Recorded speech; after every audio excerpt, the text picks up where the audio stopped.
we avoiding delusion, or are we still a little delusional in some of the areas of our growth, of the places that we want to get to?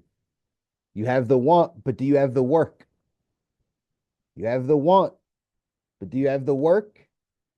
That's where delusion starts to come in, where you want something and you think that you're doing what it takes to get there. You're delusional. A lot of people, a lot of middle class, a lot of people around us, we're delusional.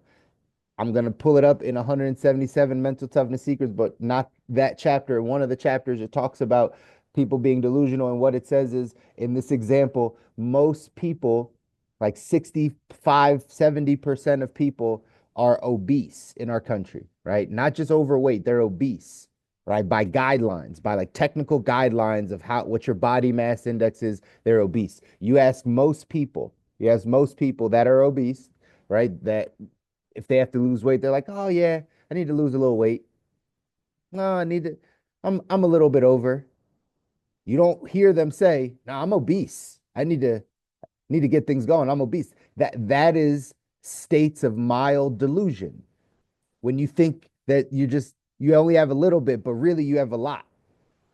And so we have to check ourselves in all the areas of our life that we say we want to get to the next level, in your health, in your finances, in your spiritual life, in your relationships, in all the areas. Are you operating out of any delusion? Do you think you're doing more than what you're actually doing? Do you have a big want but don't have the work?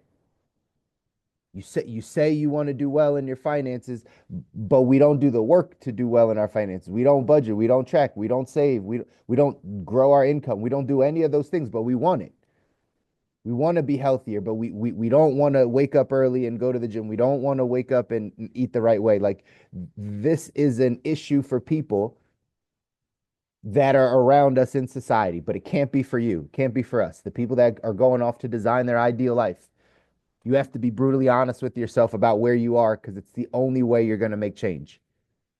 It's the only way you're going to be able to shift. And so ET gave you a couple shifts if you want to go off and do that. Number one, he said you got to shift from emotional to rational. Shift from I'm so emotional about this thing, I want it so much, I feel it, to the rational. What must I do to get that? What must I do?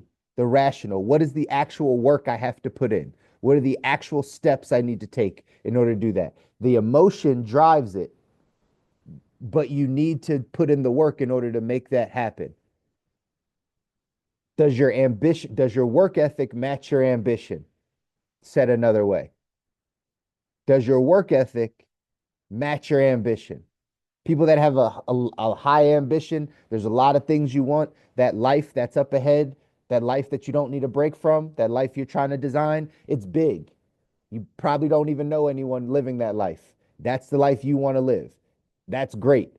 Now you have that emotionally in you. You know why you want to make that happen. But what's the work we're doing to get there? If you say you want to be a billionaire, have you studied what billionaires do and how much they've had to sacrifice and how much time they get to spend and how much balance they have and all the stuff? Like, have you studied that? And are you willing to make that sacrifice? If you want to have a great relationship, have you studied those with great relationships and seeing the work that gets put into a great relationship? Are you willing to do those things? You have to check yourself in these areas, ladies and gentlemen. You got to shift from the emotional to the rational. Second thing he said was you got to create the plan. You got to create the plan. Without a plan, people, right? He said, no plan, you're just pretending. If you don't have an actual game plan of how you're going to get to where you want to go, you don't have an actual game plan of how you're going to be able to map out this vision and get to the place you want to get to, you're just pretending. We say it in the financial side. We say most people don't plan to fail, they just fail to plan. Most people don't go into life planning to fail at finances or their relationships. Or they just don't actually have a plan of how to do it. They just fail to plan. So that can't be you. That can't be us. The people that are going off to design our ideal life, we have to be the ones that have a plan. And it should be written down. And it should be something that you can read back to yourself. So you remind yourself what the plan is. But you got to create the plan. You got to be intentional about the plan. Third thing he said is you need to be accountable. This is a big one, y'all. You want to go off and get to your ideal life. You're not going to do it by yourself. You're not going to do it just you.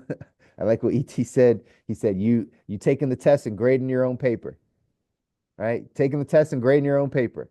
You are the judge. It was really a D, but it's me, so I'll give myself a B minus. I could have done better, but it wasn't that bad.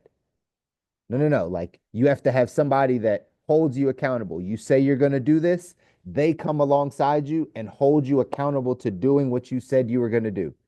Again, in all areas of your life, whatever success looks like for you, these are things you have to put in place. These are systems you put in place in order to be successful.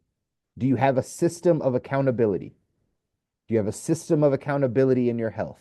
Do you have a system of accountability in your finances? A system of accountability in your relationships? Like, do you have anyone that's running alongside of you, that's maybe a little further ahead of you, that you can be accountable to, that you can talk to? You need that if we're going to shift, if we're going to go off and design our ideal life. Again, if you're not here to design your ideal life, if you're not here to get better, if there's not things that you want, don't do any of this stuff. It's much easier to not, right? It's much easier to not. But if you do want that, if you do want those things, then you have to start to put these things in place. You have to have a system for holding yourself accountable. You have to have a plan. You have to put the plan in place. You have to read it. You have to look at it.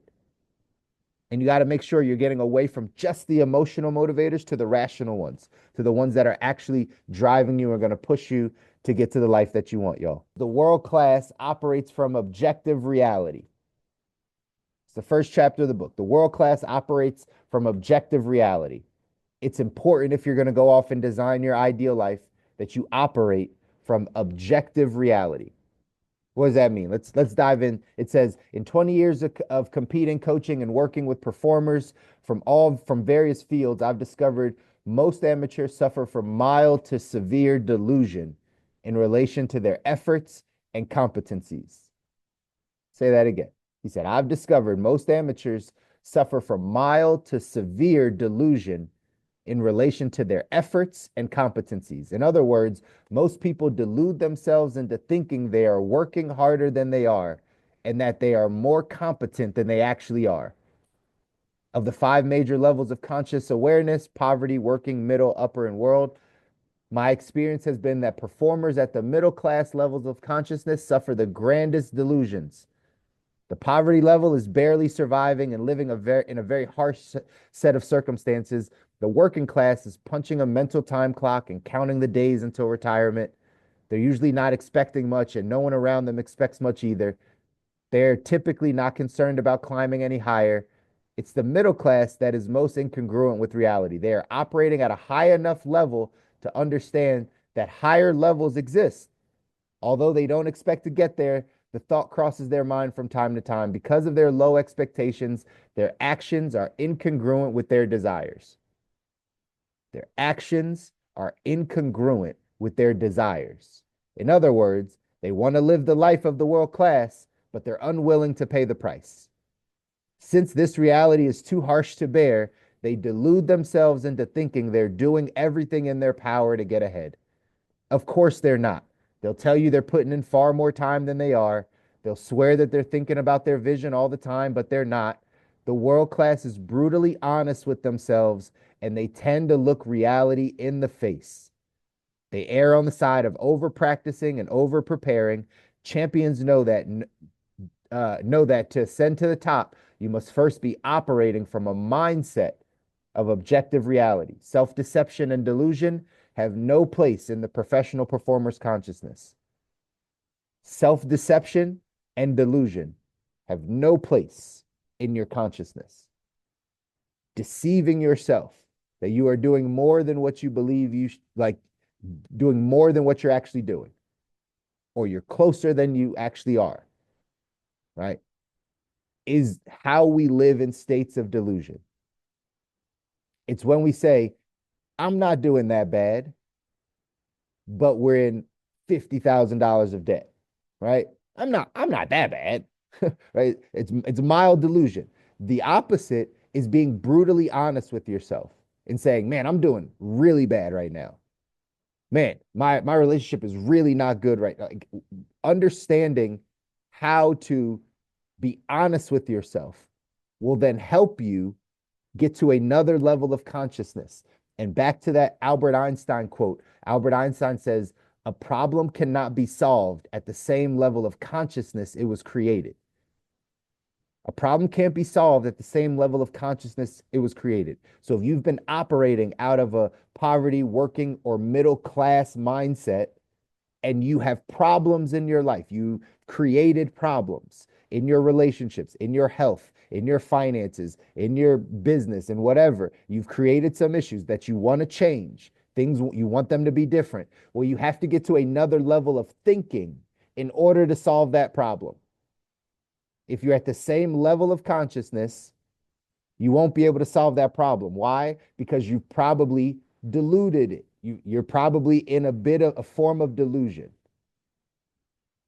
This is a trait of world class performers. This is a trait of people that go off and make their life like their ideal life. They design the life they don't need a break from. It's because they are brutally honest with where they are and what needs to happen.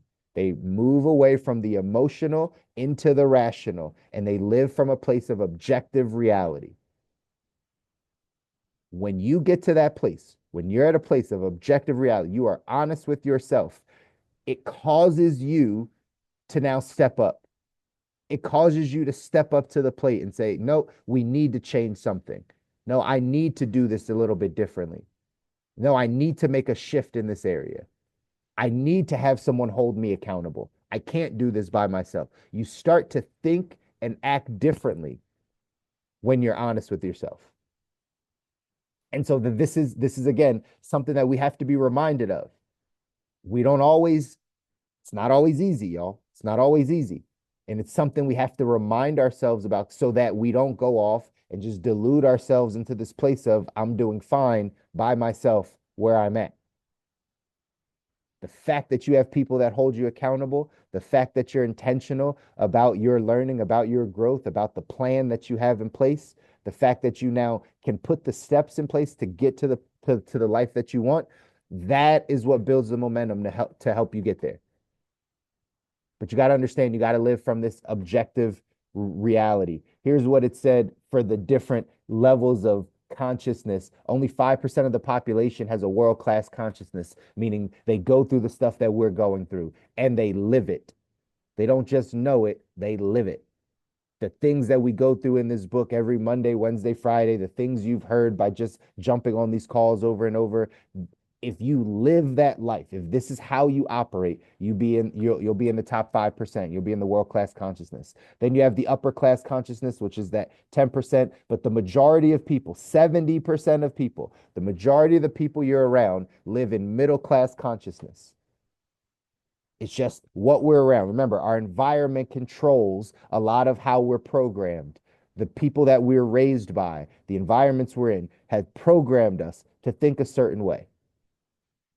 And what it said in here, right, about that middle class consciousness, says, where is it? They're not usually expecting much. No, that's the working class.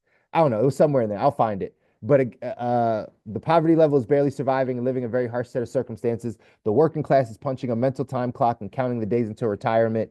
They're usually not expecting much, and no one around them expects much either. We typically are not concerned about climbing any higher. It's the middle class that is most incongruent. They're operating at a high enough level to understand that higher levels exist. Although they don't believe they can get there, the thought crosses their mind from time to time. Doesn't that sound like the middle class? It's like, man, I wish I could, whatever that is. But then there's no action behind it. There's no push. There's a thought that might cross your mind of, man, I would love to get out of this job. Man, I would love to do that. And then what happens? We go right back into the same things we've been doing.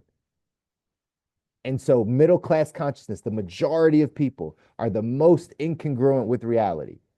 They know other levels exist. They don't believe they can get there because they aren't willing to do the work. They're always counting the costs. They're always saying they're unwilling to pay the price. So you have to recognize that when you're out in society, ladies and gentlemen, you got to recognize what middle class consciousness looks like, and you got to avoid it at all costs. If you are going to be a person that puts your family on your back, that goes off and designs your ideal life, that life that you don't need a break from, you have health, wealth, love, happiness, you got all the things where you want it.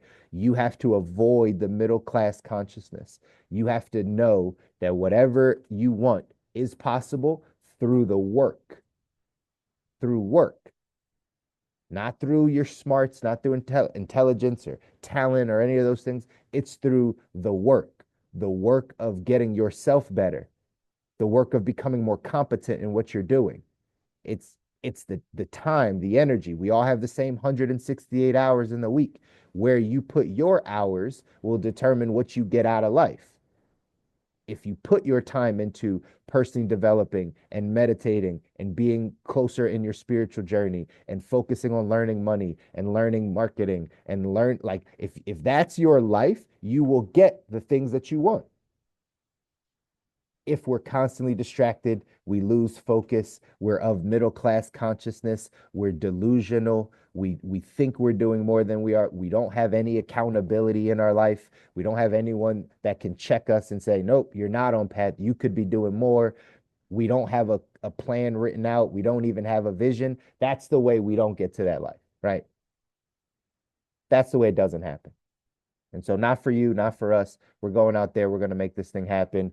This quote here says amateur performers operate from delusion, pros operate from objective reality. The great ones' habits, actions, and behaviors are totally congruent with the size and scope of their ultimate vision. That's why we call them champions.